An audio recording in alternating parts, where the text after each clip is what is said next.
Oke, Assalamualaikum warahmatullahi wabarakatuh. Oke, dan salam sejahtera. Oke, kepada semua pelajar-pelajar yang menonton video ini. Oke, kalau ada guru-guru yang tengok video ini juga, oke, terima kasih. Ya, tidak kiralah di mana Anda berada, Anda melihat video ini. Oke, di YouTube ke Facebook ke, oke, sama ada di rumah ataupun di sekolah. Oke, saya doakan semoga Anda semua dalam keadaan yang sehat, oke, walafiat, oke, dan bersedia untuk belajar. Ya, oke, jadi dalam video kali ini, kita juga akan sambung. Tajuk kita sejarah kita 4. Sekarang kita di 3.9, yaitu keadaan negara kita selepas kekalahan Jepun. Nah, jadi sebelum ini kita cerita pasal Perang Dunia Kedua kan, kayak pasal pendudukan Jepun, dasar pemerintahan Jepun di tanah Melayu, Sabah dan Sarawak. Jadi kita cerita ini sekarang gimana keadaan selepas kekalahan Jepun. Ya, jadi macam mana Jepun kalah? Kayak Amerika Syarikat, yang semua sudah tahu lah kan, menggunakan bom atom, dalam serangan terhadap Jepun pada Agustus 1945. Jadi peristiwa tersebut membawa kekalahan tentara Jepun dan berakhirnya Perang Dunia Kedua. Dia begini ceritanya. 6 Agustus 1945, bom atom, yang dinamakan sebagai Little Boy, digugurkan di atas bandar Hiroshima. Ini lebih 70.000 orang juga mati, 6 Agustus. Jadi dan 8 Agustus, 2 hari kemudian, kabinet Jepun bermusyawarah memutuskan untuk meneruskan peperangan. Belum lagi mau menyerah kalah lah. And then keesokan harinya 9 Agustus, bom atom Fat Man lagi besar, satu Little Boy kan kecil sedikit. Ini Fat Man yang besar digugurkan ke atas bandar Nagasaki. Hiroshima dan Nagasaki ini dua bandar petabiran dan perindustrian utama di Jepun.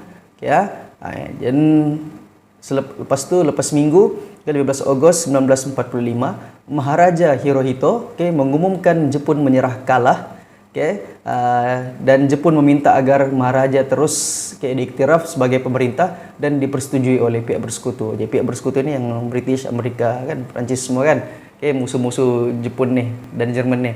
Jadi kalah, orang punya negara sudah dibom, bom atom hancur memang sapu rata, barulah Maharaja umumkan untuk menyerah kalah. Jadi semua tentara-tentara Jepun yang berada di luar Jepun, berada di negara lain, pun diminta untuk menyerah kalah.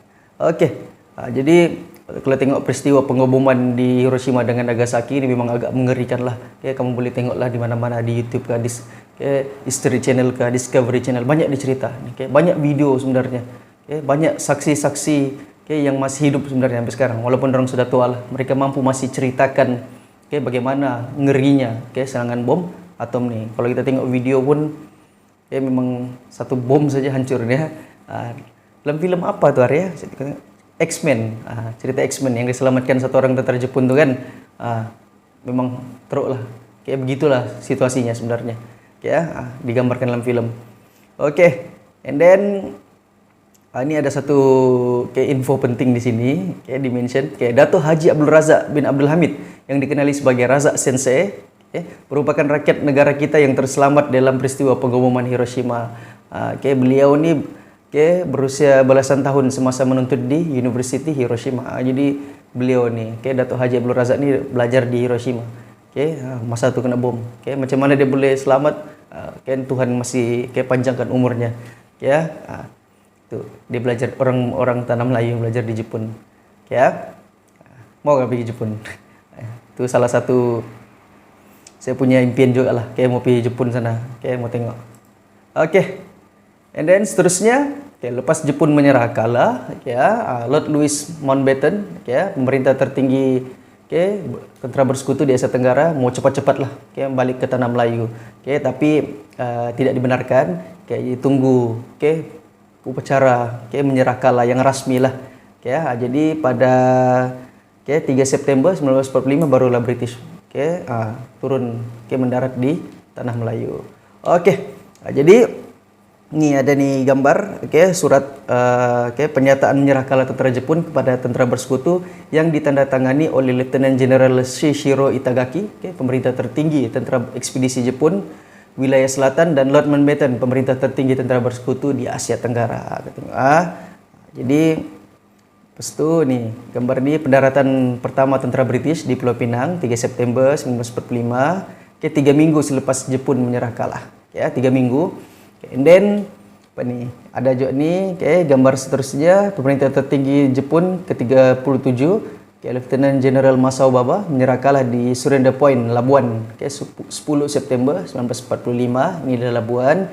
Dan Major General Hioi Yamamura menyerah kalah di mana nih? Di Kuching, di atas kapal MHS, HMAS Kapunda, Kuching. Tanda tangan di sana. And then Lord Mountbatten mana nih? Di Singapura pula, di sana. Jadi adalah Singapura di Labuan, di Kuching, di Pulau Pinang. Jadi sana tempat surrender tentera Jepun. Ini tidak perlu hafal lah ini semuanya nih. Cukup kamu tahu. Penyerahan kalah tentera Jepun menamatkan pendudukan Jepun di negara kita yang berlangsung dari 15 Februari 1942 hingga 12 September 1945. Lebih kurang berapa tahun nih? 4 tahun lagi tuh. 42 hingga 45. Alright. Itu Jepun sudah kalah. Jadi apa yang berlaku selepas menyerah kalah Jepun? Jadi bila lepas Jepun menyerah kalah, ada 3 minggu kekosongan, mau tunggu British balik ke tanah Melayu kan. Jadi kelewatan pendaratan semula tentera British menyebabkan wujud kekosongan kuasa politik. Jadi kesempatan ini diambil oleh Bintang 3 PKM, Parti Komunis Malaya. Mereka digelar sebagai Bintang 3. Di bendera dorang, topi dorang ada tuh 3 bintang tuh. Melalui apa? MPAJA. MPAJA ini dorang punya unit tentera. Dorang punya pasukan untuk mengambil alih penguasaan tanah Melayu. Jadi Bintang 3 menganggap kekalahan tentera Jepun ini sebagai dorang punya kejayaan mereka lah, keunggulan mereka. Dan keberanian mereka menentang Jepun. Jadi mereka pula mau take over daripada Jepun. Jadi Bintang 3 ni cuba menguasai apa? Dorang telah menguasai bandar-bandar, pekan-pekan utama. Contoh lepas tu dorang kuasai balai polis, pejabat pentadbiran kerajaan. Jadi mereka buat undang-undang sendiri, mahkamah sendiri. Jadi masa mereka memerintah ni, selama 14 hari ni banyak kekejaman mereka buat. Jadi orang-orang Melayu yang zaman Jepun telah bekerja dengan Jepun disiksa, seteruk-teruknya. Ada dibunuh, ada dibakar. Orang bakar rumah orang kampung yang menyokong Jepun. Dendam tu kan, masa zaman Jepun tu masih ada lagi. Yalah, orang Melayu pun terpaksa juga, apa boleh buat kan. Terpaksa lah sokong Jepun, sudah kena jajah. Jadi orang berdendam kan, orang siksa lah orang-orang yang pernah bekerja sama dengan Jepun. Jadi apa tindak balas orang Melayu? Jadi orang Melayu bersatu apabila Bintang 3 mengancam institusi politik, kekeluargaan dan agama Islam. Jadi gangguan Bintang 3 dalam urusan keagamaan di surau dan masjid menyebabkan orang Melayu membentuk gerakan Fi Sabilillah, yang bertujuan mempertahankan maruah bangsa, hak dan harta serta kelangsungan hidup orang Melayu. Jadi kita sampai bila mau disiksa begini kan? Jadi buat gerakan Fi Sabilillah, untuk gerakan jihad untuk melawan komunis pula. Sudah zaman British lawan, zaman Jepun pun susah. Lepas tu habis Jepun kalah, datang lagi komunis pula. Lagi memang kesian lah. Jadi di Johor, Haji Saleh Abdul Karim atau dikenali sebagai Kiai Saleh, mempelopori penentangan terhadap Bintang 3 dengan menubuhkan pasukan tentera Selempang Merah di Sungai Manik, Perak. Tuan Haji Bakri Haji Muhammad Saman menjadi khalifah perang panjang dalam usaha mempertahankan orang Melayu daripada ancaman Bintang 3. Keadaan berlaku ini menyebabkan negara kita berada dalam keadaan suasana yang tidak aman. Kiai Haji Saleh, lepas tu Tuan Haji Bakri, buat satu tim, ni geng-geng Melayu, geng-geng alim ulama ni, dorang buat satu tentera, tim tentera, geng Selempang Merah, dan juga Parang Panjang. Tim dorang ni, cikgu pernah dengar cerita dorang ni, dorang ni memang handal bersilat, dorang ni banyaklah ilmu mereka, untuk sampai dorang berani untuk melawan komunis ni. Walaupun komunis tu pakai senjata, dorang pakai parang, pakai keris saja, pakai tombak saja, mereka mampu untuk membunuh tentera komunis. Sampai komunis pun takut dengan dorang ni. Jadi itu tentera, kira tentera lah, satu unit yang berani untuk melawan komunis. Jadi kita tengok lokasinya, lokasi di mana nih yang kebangkitan orang Melayu menentang Bintang 3 nih, komunis nih. Mana di Johor, Batu Pahat, Senggarang, Nengit, Penimuar, Negeri Sembilan ada Batu Kikir, Melaka di Alor Gajah, di Perak, Sungai Manik, Tol Anson, Kampung Gajah, Bidor, Kuala Kangsar, kayak di Pahang, di Temerloh dan Raub, dan Kedah di Baling. Jadi di daerah-daerah inilah, negeri-negeri ini ada kumpulan rakyat Melayu tempatan yang berani buat satu kumpulan untuk menentang komunis. And then kita pergi kepada macam mana usaha kompromi dan usaha perundingan. Sudah tak bungkam situ. Bila komunis berkuasa ni, jadi berlaku ketegangan hubungan antara kaum. Antara Melayu dengan Cina. Sebab orang Cina ramai yang sokong komunis, tapi bukan semua. Orang Melayu pun ada juga sokong komunis. Jadi tak bungkam lah. Ada golongan yang pernah menyokong Jepun, sangat dibenci oleh golongan komunis pula. Jadi berlakulah bunuh-membunuh, bakar-membakar, tembak menembak. Jadi sangat tidak aman, sangat huru-hara pada masa itu. Sudahlah perang zaman Jepun, sambung lagi zaman komunis. Jadi siapa yang ni pimpin tempatan dan juga raja-raja Melayu terpaksa ambil tindakan. Contohnya usaha Dato' Onn Jaafar. Dato' Onn Jaafar menjadi pegawai daerah Batu Pahat, dilantik oleh Sultan Johor, yaitu Sultan Ibrahim almarhum. Jadi untuk selesaikanlah masalah ni. Jadi Dato' Onn Jaafar telah panggil ketua bintang 3.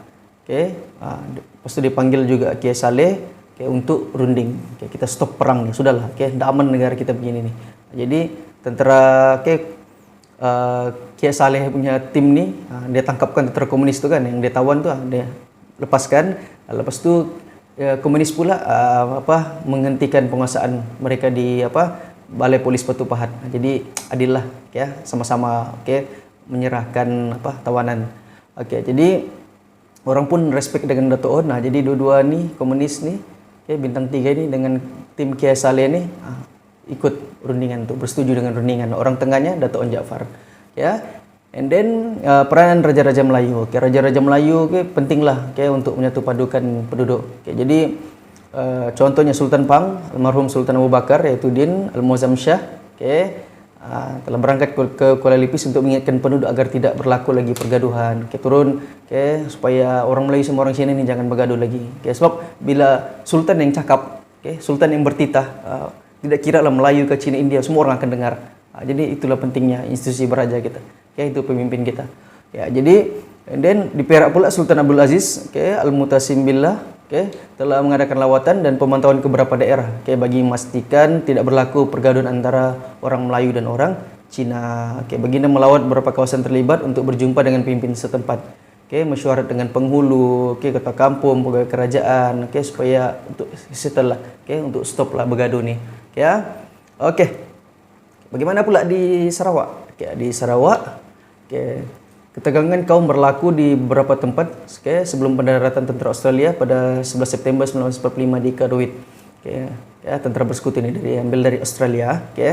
Jadi berlaku permusuhan antara bekas gerila pribumi. Ada kan yang saya cerita di sebelum ni, yang orang tempatan kan yang dilatih oleh British, tentera bersekutu ni gabung dengan tentera Australia ni untuk lawan Jepun kan. Itu zaman Jepun. Jadi bila Jepun kalah, ngingging mereka ni tak bungkam dengan komunis. Komunis sangat benci mereka. Jadi sangat berlaku ketegangan antara kaum lah pada masa itu di Sarawak. Jadi kalau boleh kan kita ambil pengajaran daripada kisah ni. Janganlah lagi ada berlaku pergaduhan antara kaum. Sebab teruk dia punya akibatnya.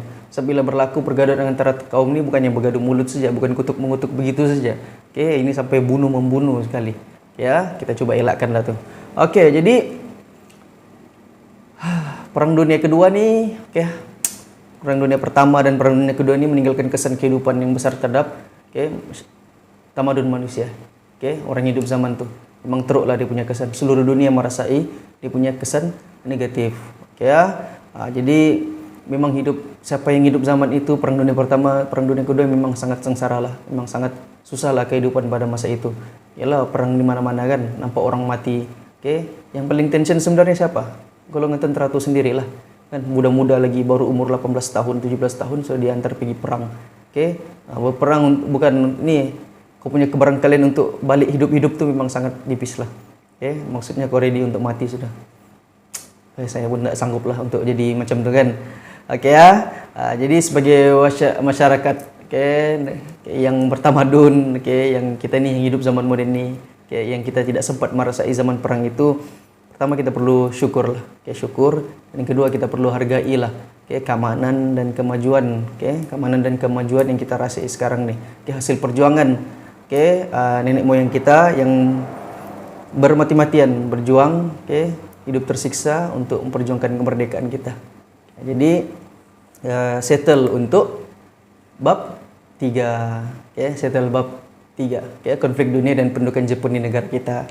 Jadi mari kita refresh balik, bagaimana situasinya, Jadi kita sudah cerita tentang nasionalisme di negara kita sebelum Perang Dunia Kedua. Lepas itu Perang Dunia Pertama, kita sudah cerita Perang Dunia Kedua, Perang Dunia di Asia Pasifik tempat kita nih. Lepas itu kedatangan Jepun, dasar pendudukan Jepun, macam mana perjuangan rakyat tempatan melawan Jepun, and then bagaimana nasionalisme selepas zaman Jepun, dan juga macam mana keadaan negara kita selepas zaman Jepun. Jadi itu zaman komunis pula kan. Jadi settle. Jadi di bab 4 nanti kita akan belajar di bab yang baru, bagaimana pula keadaan era peralihan kuasa British ke negara kita. Ini kita cerita pasal apa? Mau merdeka nih. Starting point ke arah kemerdekaan. Jadi guys, settle bab 3, kita jumpa lagi di bab 4 di video yang akan datang. Bye bye. Selamat mengulang kaji.